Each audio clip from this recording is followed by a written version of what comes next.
Recreation.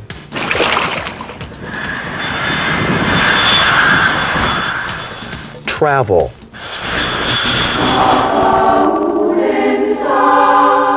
New sounds and new sights.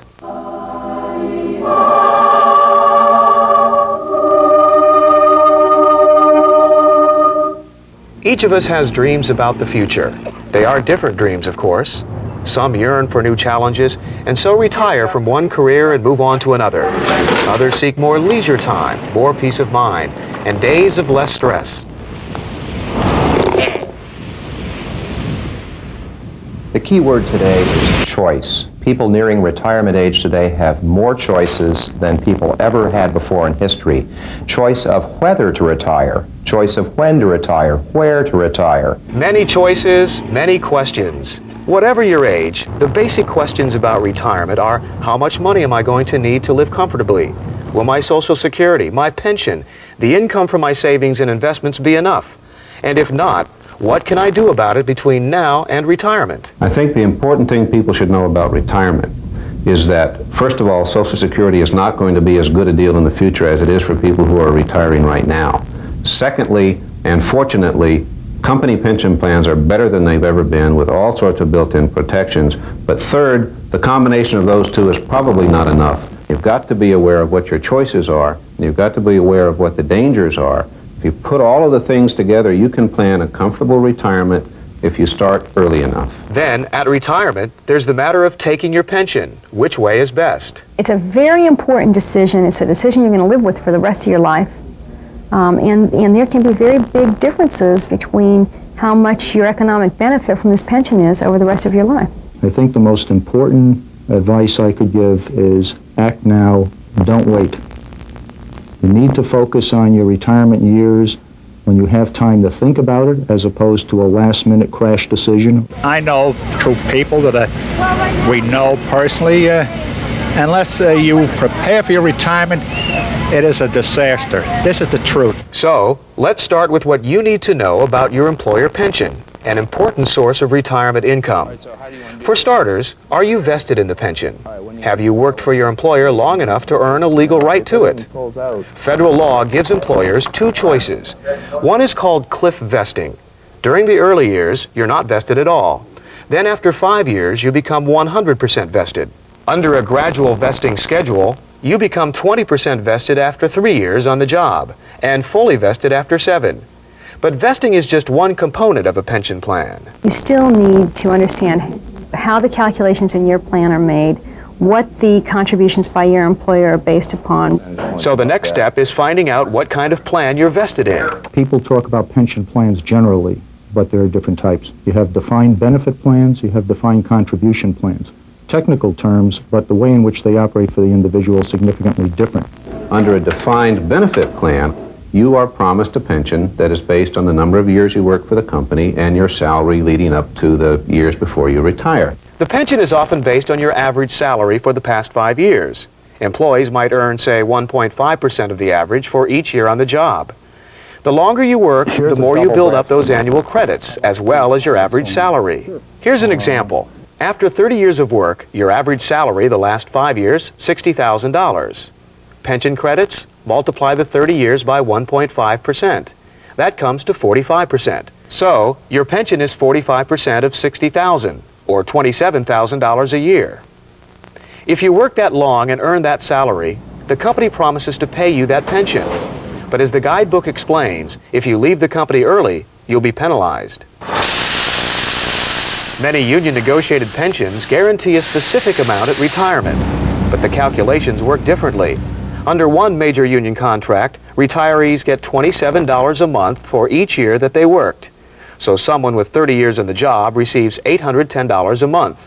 In order to pay you that pension, the company invests money, usually in the stock market. If the market goes down far enough so that the pension fund where it's invested is not enough to pay off the pensions that are going to come due, federal law requires that the company put enough money into that plan to make it whole. So the risk is on the company's side. A defined benefit plan promises a specific amount at retirement.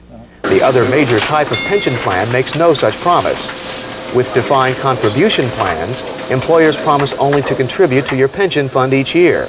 Many contribute amounts equal to 4 or 5% of your salary yearly. That money is invested for you, and when you retire, you get whatever your account is worth at the time. That means that you are the one taking the market risks. As you near retirement age, it's important to begin moving your retirement dollars into safer, less risky investments in order to shield a part of your money from the ups and downs of the market. The last couple of years, transfer it into stuff that's going to be permanent, like guaranteed interest funds rather than mutual funds and what have you. Another important source of retirement income is Social Security. Social Security is not going to be as good a deal in the future as it is for people who are retiring right now. That doesn't mean that it's a bad deal. It doesn't mean that they won't be getting a strong benefit 20 years from now when the baby boomers begin to retire. You can call to find out what you can expect to get from Social Security. They'll send you this simple form. Fill it out and send it in. They promise an answer in 6 weeks or less. Whether you can get full benefits at age 65 depends on when you were born. Normal retirement age is being raised from 65 gradually over a period of years to age 67. It will hit first those who were born in 1938. For example, normal retirement age for people born in 1938 is 65 years and 2 months. 1940, 65 years, 6 months. Those born in 1943 will have to be 66 to get full benefits. While you can count on Social Security benefits, Congress can always change the value of what you're really getting. So saving your own money for retirement is important. Don't leave the savings to others. Don't leave your retirement security in other people's hands. Not your company pension, not Social Security. Put aside a good bit of income in your peak earning years of the 40s and 50s to make sure that you have the retirement that you want to have. Well, I have a wonderful wife. She was very frugal. She took care of our money as we've been married 52 years. And so we're not worried about it, see? My son used to call me Cheapy Irma. You just saved a lot of money. I saved as much as I could. Never lived over our income. Always had a little bit left over. We figured 10 to 15% of anything we made went into the bank, and that's the way we did it. I'd say the first thing you should start doing is try to save at least 12 to 15% of your money. Many people force themselves to save through automatic payroll withholding, where they can buy savings bonds, buy their employer's stock, contribute to their employer's thrift plan or profit-sharing plan or 401k plan. It's a concept called pay yourself first. Donnie and Geraldine McKetchin do. They're in their 50s and work for IBM. Starting with the 401k, we have money deducted from our salaries, which is what we call tax-deferred savings plan. Well, I'm a saver, and so anything that I can get that IBM gives us, I sign up for. Steve and Patty Athens are in their 40s. He works for a private employer, she for a county government. We pay ourselves first in the form of money that comes out of our paychecks. We never even see it. I contribute 21% of my salary comes right off the top. There's a 6% retirement package through the county and a deferred comp, which is like a 401k, which I take 15% out. How much you save often depends on your age and stage of life. Many baby boomers like Steve and Patty have their children later and are saving for college and retirement at the same time. Greg McBride is in his early 40s and works for the federal government, which offers a pretty good pension. But he's watched budget cuts trim the benefits in recent years. And so I feel less secure about what that program will look like when it is my time to retire. Does that mean you're going to try to save more between now and retirement? Oh, sure. So we have money in IRAs. I'm putting money in the government 401k program. Some people need to save more now because their jobs just aren't as secure as they used to be. Takeovers, mergers, and corporate streamlining have put more people at risk of losing their paychecks. People who are in that situation need to save more of their current income for their 401k. They need to be more conservative in the whole financial realm. They need to invest more conservatively, and they need to save more. Even people with solid, good-paying jobs eventually conclude they'll have to save more. Joe Kopp, now in his 50s and working for IBM, remembers reviewing his finances a decade ago. Then when I started to realize what the pension was going to be, I realized we really need to do some other things. We also, this last Christmas when we were down in Hilton Head, we started looking at land because that's an excellent retirement area. And there's some very nice areas down there. So Joe and Mary invested in real estate growth stocks and growth stock mutual funds.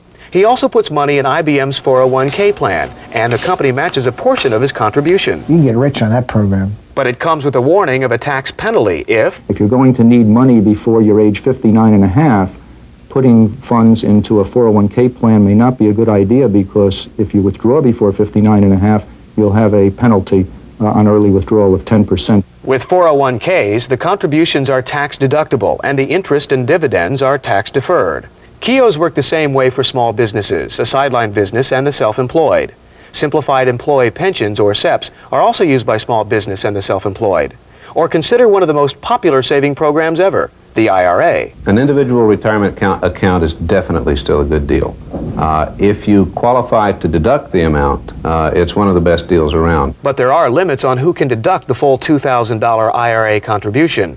Your guidebook goes over the details, but even if you can't deduct a dime, an IRA is still good because the interest compounds tax-free until you take the money out. Consider this. Put $2,000 a year in a non-deductible IRA and assume it earns 10% interest a year. After 30 years, it's worth $329,000. You'll pay taxes on that money when you take it out. Assuming a 28% tax bracket, you wind up with $253,000 if you take the money all at once. If you had saved that money in a taxable account, paid taxes on it every year, you'd have just $196,000. So the IRA wins by $57,000. But IRAs aren't the only way to build money tax-free. For instance, there are life insurance plans, there are annuities that also offer what an IRA offers, that is tax-free buildup of the investment earnings inside the account, but do not put the $2,000 a year limit on it. I put some in annuities. I doubled my money in 5 years, and I'm drawing it out about $400 a month now. How much you would get depends on your age, how much you invest, how you invest it, and how long you will receive the income. The main thing to realize is that different kinds of annuities give you different amounts of income for different lengths of time. Among your options, a life annuity which pays you during your lifetime, a joint and survivor annuity which pays during your lifetime and that of your beneficiary, and certain annuities guarantee payment for a certain number of years. You need to understand what happens if I want to withdraw all of my funds early. Can I do that? What happens if I pass away? Are there any funds that pass to my next of kin? When it comes to buying an annuity, shop around and compare the rate of return promised, the commission you pay, and the bailout cost, how much you'll pay if you want to get your money back. There's also a tax penalty if you bail out before age 59 and a half. The advantage of these accounts is that your money compounds tax deferred, and in the long run you come out ahead. But you'll need to consider other investments as well, and you have a variety of options to choose from, stocks and bonds, CDs, and so on. When it comes to strategies, spread your risk, diversify your investments. Consider the risk pyramid. You want a solid base of low-risk investments, such as CDs and money market funds, some medium-risk investments, such as long-term growth stock mutual funds, and depending on how much risk you can stand, perhaps some higher-risk investments. Generally, the greater the potential rate of return an investment offers, the greater the risk. Your guidebook lists a variety of investments and the risks that go with them. Through diversification and patient long-term investing, you can control the risks and come out ahead. Look at the record over the long haul.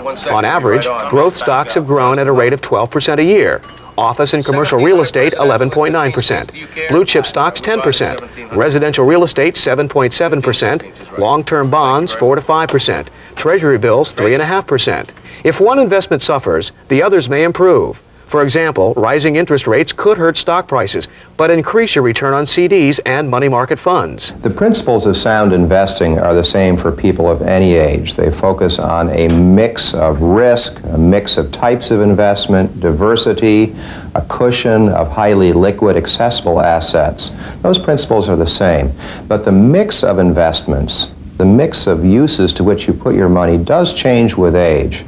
Generally, the younger you are, the greater risk you can take because you have more time to make up for any mistakes. Certainly a guy in his 40s would probably have more of a slant toward growth kinds of investment than a guy in his 60s. Here are sample portfolio mixes for people in their 40s, 50s, and 60s. There are guidelines for you to consider as you spread your risks and diversify your investments. We'll start with people in their 40s who may have 15% in cash, CDs and money market funds, 15% in fixed income investments, 40% in stocks, 30% in investment real estate, something other than your home.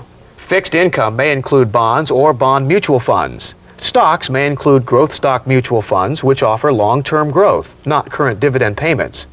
Real estate might be rental property, a vacation home or condo, or a limited partnership. Bought a townhouse a couple of years ago, hoping for appreciation for that, either to pay for college education or for retirement. As you move into your 50s, take advantage of the special programs that banks offer seniors, everything from bonus rate CDs to free traveler's checks. As for your investments, the shifts are subtle but important. 15% cash, the same in fixed income, 40% in stocks, and 30% in real estate.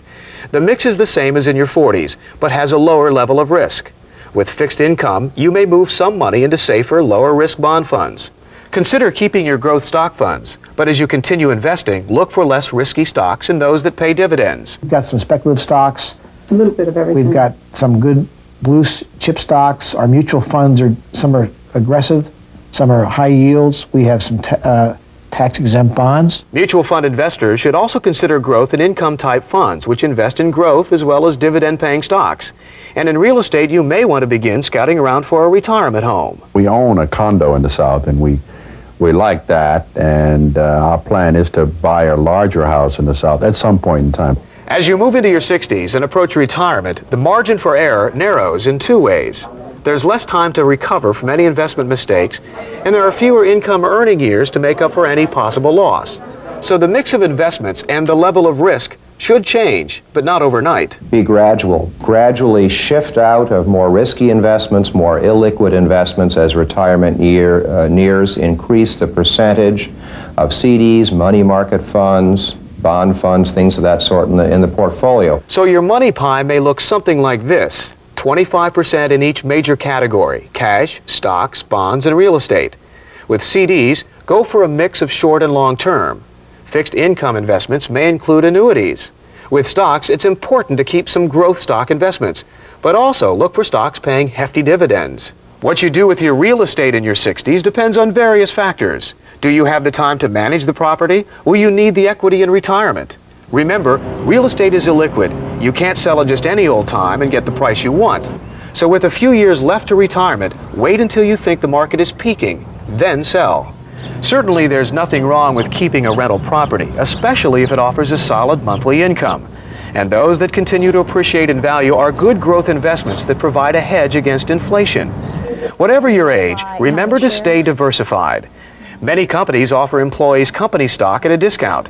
That's a deal that's hard to pass up, but don't overload your portfolio. I think individuals in general should be wary of having too much invested in one company, even if that company is their employer. It's quite common for a company to be investing in its own stock for its pension plan or for its profit-sharing plan, which may form part of its pension plan. So you need to be aware of that so that you don't go out and buy even more stock. Your pension is a major source of income in retirement. How you take the money is important. The options that are presented to individuals today can just boggle your mind. Congress, and the way it's put the tax law together, has really given people a number of choices, and the choice that you make can dramatically affect how much tax you pay. There might be 6 or 7 alternatives that an individual has to explore and really understand before making the decision. One way to go, take the pension in the form of an annuity, monthly payments for the rest of your life.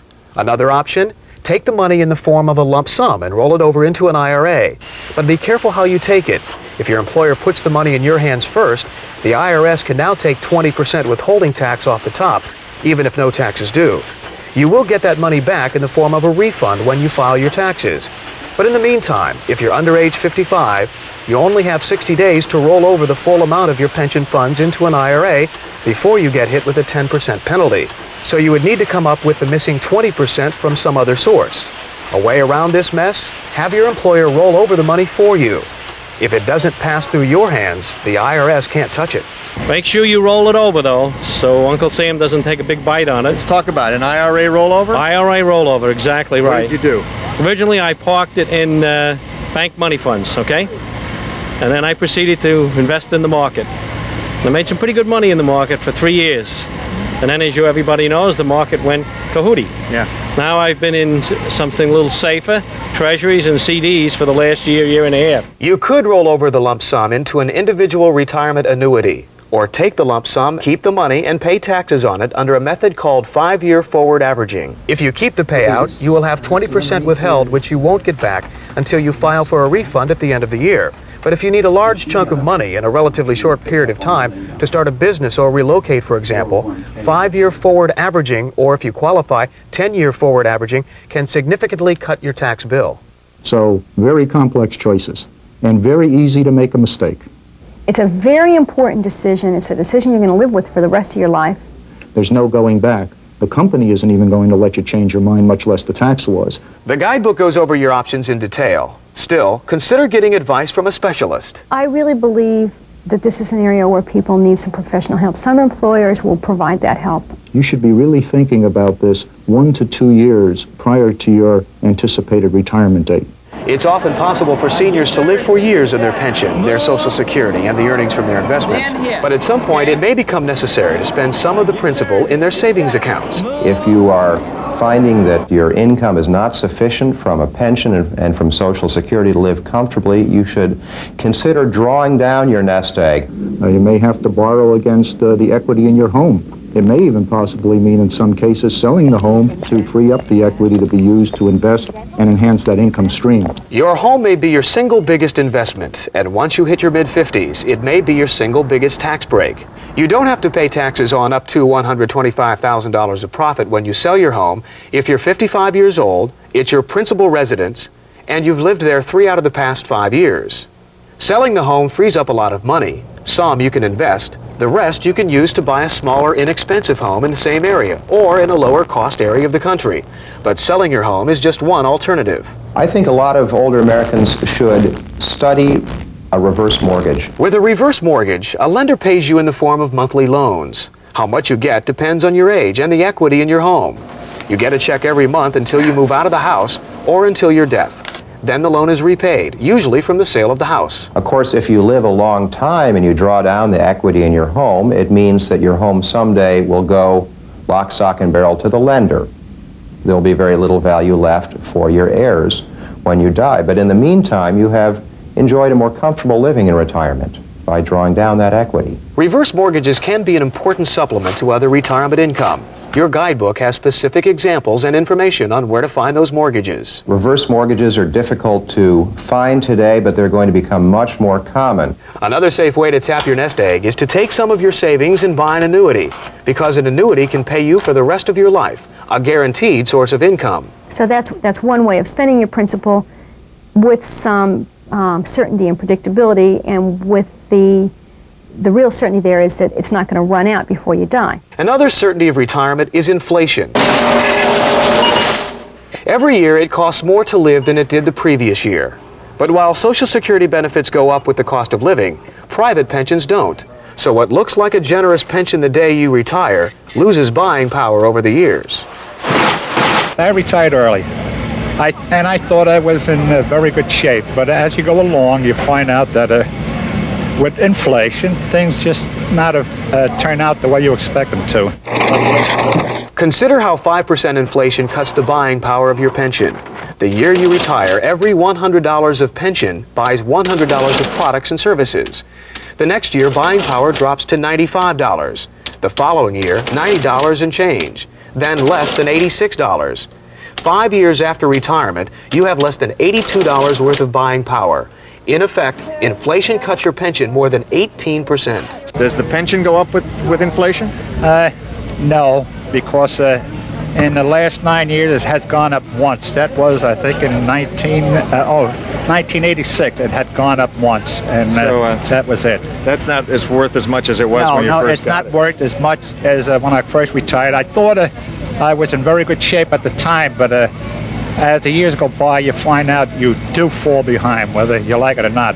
And you must curtail your activities. So you can't plop all of your money into CDs and say I'm safe, because you're not safe from inflation, especially if you spend the interest every year, as many people have to. So it's important to stay diversified, keeping some money in CDs as well as the investments that grow in value over time, such as stocks and real estate. Is there something you would have done differently knowing now what you know? Yes, I feel that I would have worked a couple of years longer and try to build up my pension and some finances. Whenever you retire, your budget is likely to be different than it is today. Many retirees spend more on health care or travel, while spending less on other expenses, such as clothing and housing. Some retirees even look for a new place to live, where prices aren't too high, but where temperatures are. I think we will be in the south, where the climate is warmer. We both don't like winter. So we're looking at possible sites now, North Carolina, South Carolina. The cost of living is a lot less. That's certainly a factor. That's a factor, a real factor. There are many attractive low-cost areas in the country. Lower taxes, lower food costs, lower cost of housing. But do you want to live in those areas? Do you want to move far from where you lived for many years, far from where your friends and family and grandchildren are? That's a decision that's a very tough one for many people to make, and it will have a lot of bearing on how much income you need in retirement. Your guidebook has more information about choosing a new place to call home. Whether or not you move, a key concern is the availability and cost of good medical care. Medicare pays for some, but not all of the expenses for people 65 and older. What you need to know about Medicare coverage is in this booklet called the Medicare Handbook. To get a copy of the handbook, contact your local Social Security office. Once you've reviewed what Medicare pays for, you may want to buy additional insurance to cover what Medicare doesn't. One option is so-called Medigap insurance. This is private insurance that's sold to pay for exactly those kinds of things, the gaps in Medicare coverage. It tends to be expensive. The catastrophic health care law was supposed to fill many of those gaps in the 90s, but in late 1989, the law was repealed, so the gaps remain, and most people need insurance to fill them. You have to weigh the cost of your own medical experience and your own medical fees against the $600 to $800 a year it's going to cost you to buy a Medigap policy. The guidebook goes over the ins and outs of how to shop for a Medigap insurance policy. You may also be able to plug the gaps in Medicare by converting your employer's group coverage into a Medicare supplemental policy when you turn 65. Or maybe you can join a health maintenance organization or competitive medical plan which participates in Medicare. Nursing home bills are another concern. At age 65, the odds of going into a nursing home for men is 1 chance in 3. For women, 1 chance in 2. And the costs are high.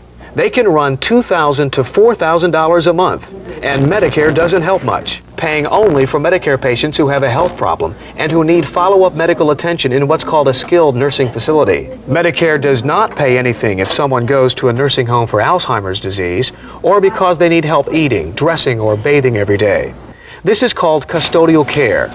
People in their 60s who have assets of $50,000 or more, not counting their home, should consider buying insurance to cover part of the cost of custodial care in a nursing home. It's called long-term care insurance, but like anything else, not all policies are worth buying. Studies have shown repeatedly that most people, most policyholders with nursing home insurance don't get paid anything when they go into nursing homes. And the reason is restrictions. Insurance premiums range from $300 to $3,500 a year, depending on your age and benefits offered. The guidebook lists key provisions to look for when considering such policies. Some companies offer a combination of long-term care and life insurance policies. Be careful, though. Shop around and compare. Your life insurance needs typically change as you get older. The greater your financial responsibilities, the more insurance you need. So people in their 40s with young children need the most insurance. But when the kids graduate from college and as your mortgage balance drops, your financial responsibility shrinks. At the same time, your savings and investments are growing, so you need less insurance. You have to evaluate, do you still need life insurance? Do you still need this amount of life insurance? And the answer to those questions may be no. Here are your options if you have a policy with cash value buildup. Drop the policy and take the cash. Reduce your insurance by half and take half the cash value that's been built up, or borrow some of the cash value. Maybe you'll take the cash and buy an annuity, like Murray Howell. I turned in all my insurance into annuities, you see. I didn't need insurance anymore at my age. And it doubled its money in 5 years. Before making any moves, consider your needs. You can't make a financial decision like this in a vacuum. You really have to be looking at a plan. You have to understand, the decision in the context of your whole financial situation. Part of your plan should include some protection in the form of estate planning, a way for you to guarantee that the estate you've built and all that's left in it goes directly to your heirs and not to the state or to Uncle Sam. A will ensures that your wishes regarding your estate will be carried out. And careful estate planning can also prevent the loss of thousands of dollars in probate costs and inheritance taxes. In general, the federal estate tax laws let you pass on to your heirs as much as $600,000 without paying any tax. It sounds like a lot, but not by today's standards. Try adding up your assets. You may be surprised. In addition, individuals may give as much as $10,000 a year each to anyone they wish without incurring the federal gift tax. For married couples giving jointly, the maximum is $20,000. Herman and Edna Seufer have 4 children. They give them money periodically. It helps out the kids and makes them feel good. They're adults now, most of my children are, and they're married, and they may have a sense of obligation that they want to pay back the parents for certain sums that they need at the moment or something like that. But otherwise, I feel it's a gift. An attorney who specializes in writing wills and planning estates may charge anywhere from $100 to $1,000, depending on what you need. A simple will that's written according to the laws of your state should be relatively inexpensive, but it's vital to your heirs. A trust of some kind in which your assets are protected will take more planning and will cost more to set up. Michael and Sadie Jones took early retirement so they can enjoy each other and their new Florida condo. They have a will for each of them in case anything happens, but they're not overly concerned about leaving a large estate to the kids. But that's not to say that we wouldn't help them if they really needed it. Yeah, if something went wrong or they were ill or something, of course, then we would help them. Needed us. Well, whatever is left, and I'm sure something is going to be left, and then they will get it. Michael and Sadie, like so many others, saved a long time for the days when they could enjoy their leisure time. It was work, but it's paid off. You have to sacrifice in the beginning, but you know, there's a payoff in the end. There's a payoff in the end. Our advice is to start saving, and start saving early, and save as much as you can, even though that may be a small amount, because over time it will compound. The only thing certain about the future is that things will change. So it's important to review your plans now and then as you move into each succeeding stage of life. Check to make sure you're still on track. Are you spending too much? Saving too little?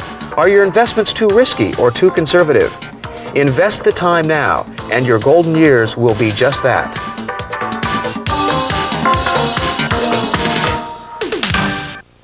Page 31 of the guidebook contains the instructions for filling out the worksheet. Read them carefully, then restart this tape. It will take about 20 minutes to fill out the worksheet once you've gathered all the information you need. Have a calculator handy as we go through the worksheet line by line. Step 1.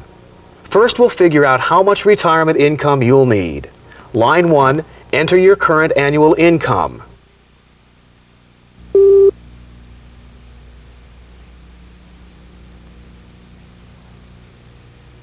Line 2, enter the number of years to retirement.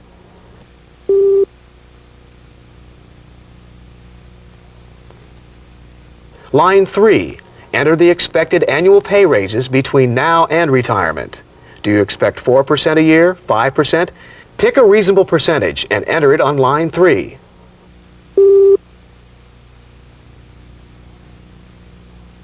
Now turn to Table 1 on page 32.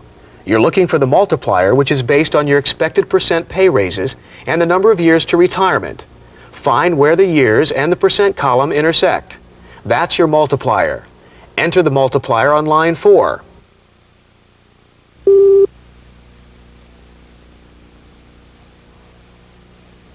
Line 5. Multiply line 1 by line 4.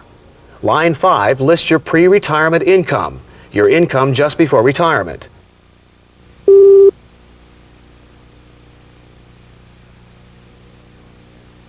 A rule of thumb is that in retirement, you usually need 70 to 80% of your pre-retirement income. We'll use 80%. Line 6. Multiply line 5 by 0.8. Line 6 is the amount of income you'll need for your first year of retirement.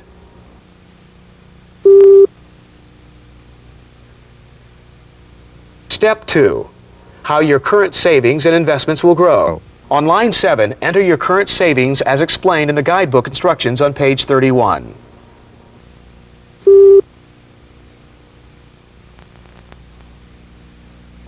Line 8, rate of growth. What percent do you expect your savings to grow each year? Enter that percent on line 8. If you don't know what percent to choose, use 8%, the figure used in the example in the guidebook.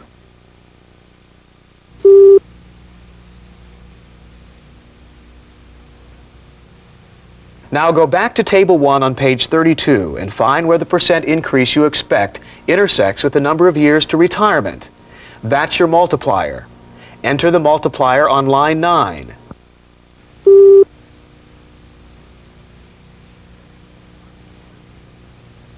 Line 10. Multiply line 7 by line 9. Line 10 is what your current savings will be worth when you retire.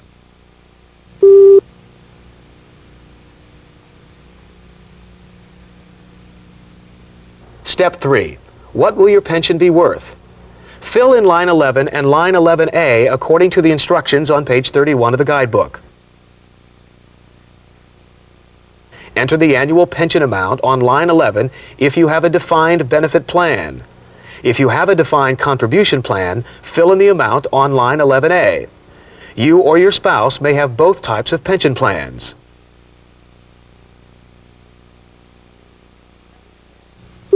Step 4. What will your Social Security benefits be worth? Line 12, enter your Social Security benefit according to the instructions on page 31 in the guidebook.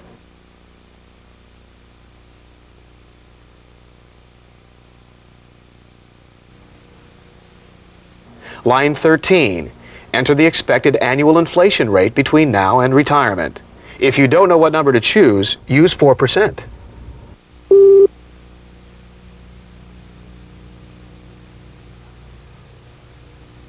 Now go to Table 1 on page 32 and find where the expected inflation rate intersects with the number of years to retirement.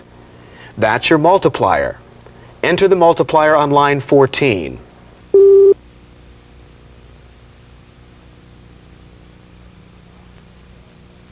Line 15.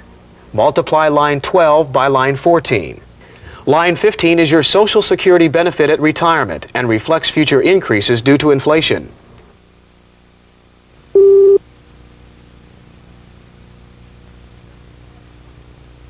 Step 5. Adding up your retirement income. Line 16, enter the amount listed on line 10.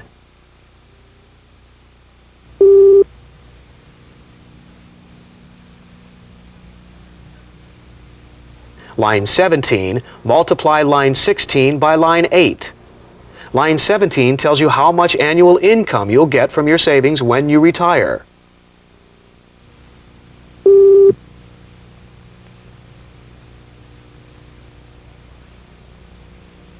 Line 18, add lines 11, 11A, 15, and 17.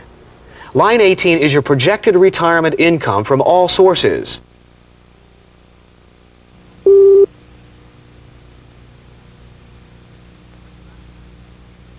Line 19, enter the amount listed on line 6. Line 19 is your retirement income target.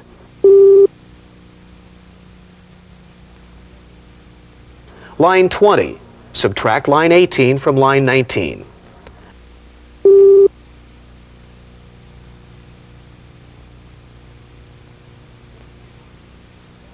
If line 18 is smaller than line 19, you face an income gap at retirement, so you'll have to save more. Go on to line 21. If line 18 is greater than line 19, you face no income gap at retirement. So enter 0 on line 20. Go on to line 25, step 8.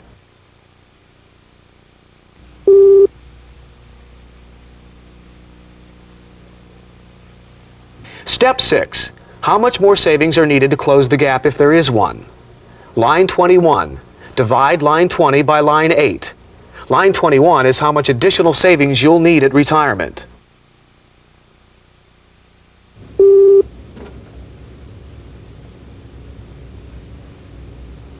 Step 7. How much will you have to save each month? Go to Table 2 on page 33. It shows how much you'll have if you save $100 a month after a period of years at a given rate of return. If you don't know what percentage to use 8%. See where your years to retirement column intersects with the growth rate you expect. How much will you have to save each month? Enter that amount on line 22 where it says future savings.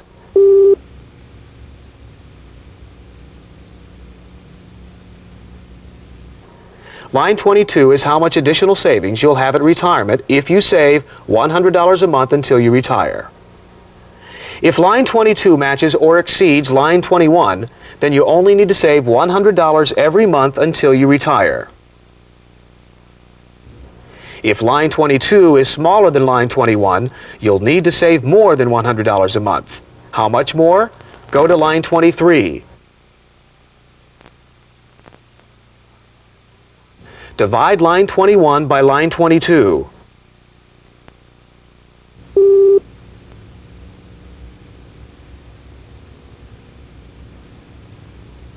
Line 24. Multiply line 23 by $100. Line 24 tells you how much you'll need to save every month between now and retirement to reach your income goal for your first year of retirement.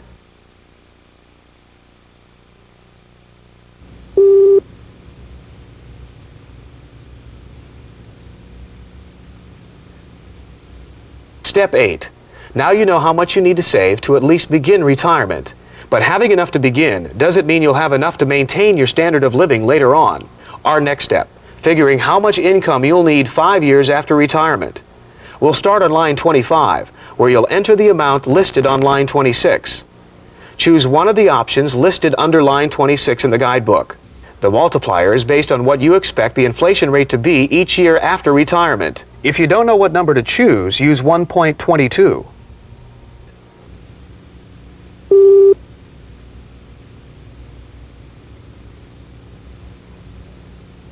Line 27. Multiply line 25 by line 26. Line 27 is your annual income target 5 years after retirement. It's the amount you'll need to maintain your standard of living.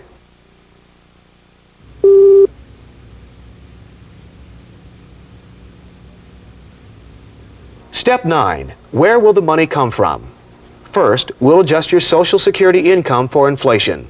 Multiply line 15 by line 26 for line 28, which estimates what your Social Security benefit will be 5 years after retirement.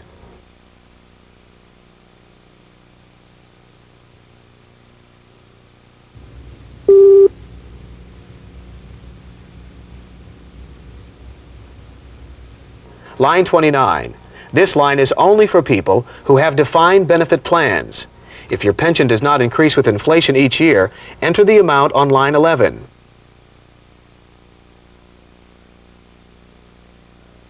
If your pension does increase with inflation each year, as many government pensions do, multiply line 11 by line 26.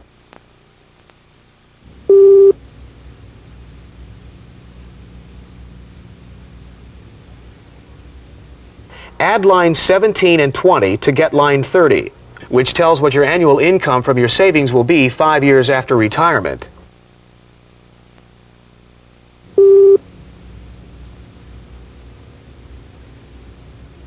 Add lines 11A, 28, 29, and 30 for line 31, which is what your annual retirement income will be from all sources 5 years after retirement.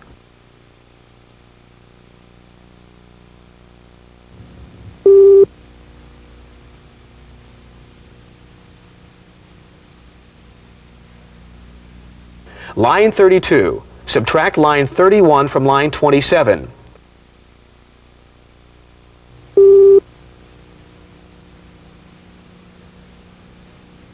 If line 31 is greater than line 27, you will have no income gap 5 years after you retire.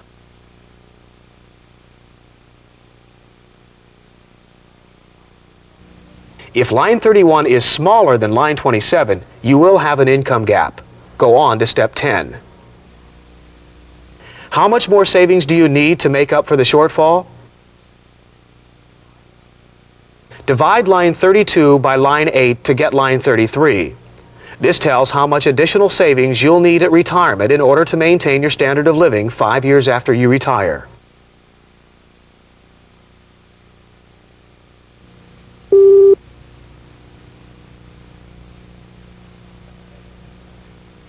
Step 11. How much you must save each month to make up the shortfall.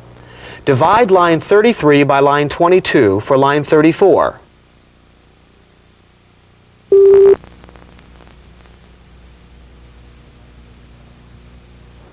Line 35. Multiply line 34 by $100. Now you know how much you'll have to save every month between now and retirement in order to maintain your standard of living 5 years after retirement. Let's review now what you'll have to do to reach your income goals in retirement. Line 24 is the amount you need to save every month between now and retirement in order to have enough money for your first year of retirement. Line 35 is the additional amount you need to save every month between now and retirement in order to maintain your standard of living 5 years after you retire. That's the ideal amount, but you may not have to save it all because you have a variety of other options as explained in Chapter 5 and succeeding chapters. Please turn now to guidebook page 42 for additional information about the bottom line you've reached on the worksheet.